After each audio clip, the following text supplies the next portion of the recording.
یہاں پہ عورت کی بڑی ذمہ داری بنتی ہے کہ اس نے مینج کرنا ہے پورے گھر کو بھی.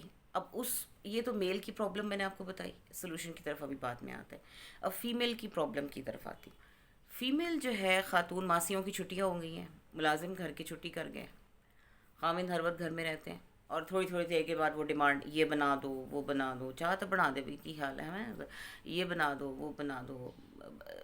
بچے گھر پہ ہے, ان کو مینیج کرنا, ان کو کھلانا پلانا سلانا پڑھانا وٹ ایور, یہ ساری خاتون کی رسپانسبلٹی بہت زیادہ ہے. اس کو بھی بریک چاہیے, اس کو بھی اب ایک بریک چاہیے. کوئی مہینہ ڈیڑھ ہو گیا ہے لاک ڈاؤن کو, اس کو بھی ایک بریک چاہیے, اس کو بھی ایک ڈے آؤٹ دیں. میری والدہ کہا کرتی تھیں کہ بیٹے ٹیم ورک ہوا کرتا ہے, یعنی آپ اپنی ایک گھر, یعنی ایک ایک بچہ جو ہے وہ اپنا اپنا برتن دھو کے آ جائے, اپنی اپنی چیئر وہ کرے, اپنا اپنا بستر وہ سمیٹ لے, اپنے اپنے کپڑے وہ واشنگ مشین میں ڈال دے, آج کل تو آٹومیٹک ہیں, اپنے اپنے کپڑے آئرن کر لے.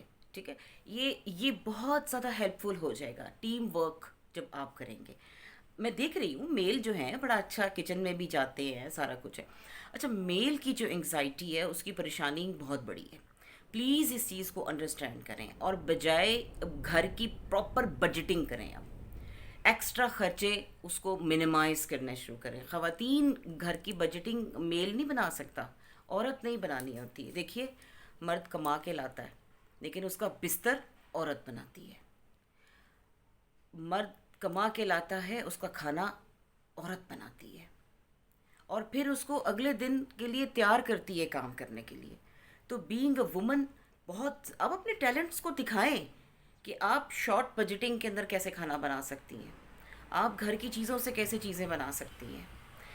زیادہ ایشو یہ ہے, آپ نے اس وقت لو بجٹ کے اندر رہ کے اپنے خاوند کے پیسوں کو دیکھتے ہوئے کہ یہ گھر کو ہم نے مل کے چلانا ہے, آپ کی بہت بڑی, بجائے یہ کہ یہ نہیں ہوا وہ نہیں ہوا, تم گھر کیوں بیٹھے ہو, چلے جاؤ یہاں سے, فلانا ہو. تھوڑا وہ اگر اینگر, اس کے اندر غصہ بھی آ رہا ہے, تو اس چیز کو سمجھیں, اس کو کہو کہ تمہیں کیا پرابلم ہے, آپ مجھے بتائیں, میں شاید کوئی بینیفیشری ہو سکوں, شاید میں آپ کے کام آ جاؤں, شاید میں کسی اس میں آ جاؤں.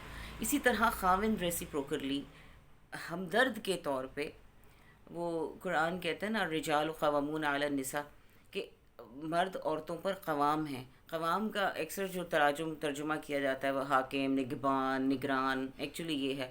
لیکن اس کا جو اوریجنل, جب میں نے اس کو ڈیپتھ کے ساتھ اسٹڈی کیا, مجھے پتہ لگا کہ قوام کا معنی کیا ہے. قوام کا مطلب ہے کہ اسٹینڈنگ پوزیشن جو ہے وہ میل کی ہے.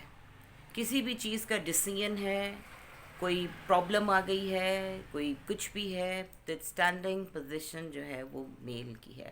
سو ہی ہیوز ٹو دیکھنا چاہیے کہ اگر میری بیوی کا یا ماں جی کا مزاج خراب ہو رہا ہے, وہ بیمار پڑ رہی ہیں, تو اس کے اوپر ڈیفینیٹلی ایکسٹرا برڈن ہے. گھر کتنا بڑا ہے, گھر کی صفائی کتنی ہے, مل کے صفائی ہو سکتی ہے, مل کے چیزیں ہو سکتی ہیں, نہ بکھیرے. بہرحال یہ بہت ساری چیزیں. اچھا, اور میں جو چیز, میری ایک دوست ہے, شی از ان اے ہاسپٹل, اور وہ لاک ڈاؤن ہے, ہاسپٹل کے اندر ہے, وہ رہتی ہے, ہاسٹل میں رہتی ہے. وہ اس نے مجھے بتایا کہ جو بہت سارے لوگ ابارشنس کے لیے آ رہے ہیں. میں نے آپ سے بتایا کہ بہت سارے ارد گرد خوشخبریاں بھی سن رہے ہیں. اب آپ دیکھیں کہ ابارشن از, ہم جی اس میں تو ابھی جان نہیں آئی ہے, ابھی اس میں روح نہیں آئی ہے, تو ابارشن کر لینے میں کوئی قباحت نہیں ہے. اب سائنس کدھر ترقی کدھر کدھر سے کدھر سائنس چلے گئی ہے. اور ایک آپ دیکھیں سائنس نے کتنی ترقی کر لی کہ آپ کو پتہ ہے کہ وہ ایک لیونگ سیل ہے. دیکھو, خدا کی تخلیق کا طریقہ اور ہے, انسان کی تخلیق کا طریقہ اور ہے. خدا جب کسی چیز کو تخلیق کرتا ہے تو وہ ایک بیج سے وہ اتنا بڑا درخت بنا دیتا ہے, اور اسی طرح وہ ایک سیل سے انسان بناتا ہے. لیکن ہم ہیومن بینگ, ہم جب کسی چیز کو بنا رہے ہوتے ہیں تو ہم مختلف ٹکڑے جوڑ کے ہم لے کے آ رہے ہوتے ہیں گھر کو بنانے کے لیے سے. یہ جس چیز کو کہتے, یہ جو علق, قرآن نے خلق الانسان من علق, علق کا جو ورڈ ہے, یہ وہ ایسے ہوتا ہے جیسے ماں کے رحم کے ساتھ, ماں کے رحم کے ساتھ ایسے ہوتا ہے جیسے جونک ہوتی ہے. جونک کا اگر آپ نے جونک کو آپ جانتے ہوں, جونک ایک کیڑا ہے. اگر وہ کسی جانور کو جونک لگ جائے تو وہ ایسے اس کو چمڑ ایسے کر کے اس کو بالکل چمڑ جاتا ہے, زور سے اس کو چمڑ جاتا ہے. مجھے یاد ہے میں چھوٹی تھی جب اس وقت میرا کزن تھا چھوٹا سا, وہ کیڑوں کے پیچھے بھاگتا ہوتا تھا. میں بھی اس کے پیچھے پیچھے بھاگتی تھی. وہ تو کھاتا تھا کیڑے. مجھے ایک دن کیڑے نے کاٹ لیا, اتنی زور کا کاٹا, اس طرح اس نے کاٹا. اور وہ اس کا اماں آئیں, انہوں نے آ کے ایسے اس کو ہٹایا, لیکن اس کا سر جو ہے نا وہ اندر ہی رہ گیا. تو یہ جونک جو ہے, میں مختصراً بات اب بڑی ڈیٹیل ہوتی جا رہی, کہ مختصراً جو ہے وہ جونک جو ہے وہ جونک کی طرح جو یہ سیل ہے, یہ علق جو ہے, یہ ماں کے رحم کے ساتھ ہوتا ہے. اس کو جب ابورٹ کیا جاتا ہے, اس کو جب نکالا جاتا ہے, تو اچھی طرح آپ کو پتہ ہے کہ کھرج کے کس طریقے سے نکالا جاتا ہے. تو یہ آپ ایک ہیومن بینگ کا قتل کر رہے ہیں. تو پلیز میک شیور کہ پلیز یہ کام نہ کریں. خدا کے واسطے آپ یہ کام نہ کریں. آپ پریونشنس لے سکتے ہیں, ڈیفینیٹلی پریونشنس لے سکتے ہیں. اور بی کام. اور لاک ڈاؤن کا مطلب یہ, اب بہت ساری ایکٹیویٹیز گھر کے اندر, اب آن لائن بہت سارے کام شروع ہو گئے, لوگ اپنے گھروں سے کام کر رہے ہیں.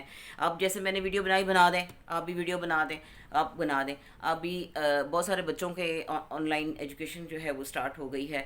اب یہ خدا کو پتہ ہے, یہ وہ رب تعالیٰ جانتا ہے کہ کب تک یہ لاک ڈاؤن رہنا ہے. But we have to be very calm and quiet. اور اپنی دعاؤں میں یاد رکھیے گا ناچیز کو بہت.